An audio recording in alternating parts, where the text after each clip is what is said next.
জুমার দিন সকালবেলা ফজরের নামাজের পর থেকে ফেরেশতারা যতগুলো মসজিদে জুমা অনুষ্ঠিত হয় ওই মসজিদে ঢুকার প্রতিটা দরজার মধ্যে দাঁড়িয়ে থাকে। কারা কারা আগে আগে জুমার নামাজ পড়ার জন্য মসজিদে যায়, প্রত্যেকের নামগুলো একটা জান্নাতের রেজিস্ট্রি খাতার মধ্যে তুলে নেয়।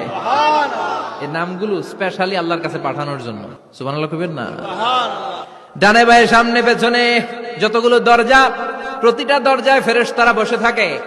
কে আগে আসলো নাম তুলে দেয়। তুলতে তুলতে তুলতে তুলতে খতিব সাহেব যখন খুতবা দেওয়ার জন্য মিম্বারে যেয়ে বসে যায়, ফেরেশতারা তাদের খাতা বন্ধ করে তারাও খতিব সাহেবের সামনে জুমার খুতবা শোনার জন্য বসে যায়। পড়েন সুবহানাল্লাহ।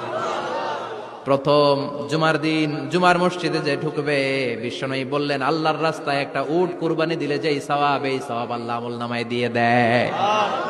দ্বিতীয় পর্যায়ে যে ঢুকে, বিশ্বনবী বললেন বাকারা, গরু কুরবানির সওয়াব পায়।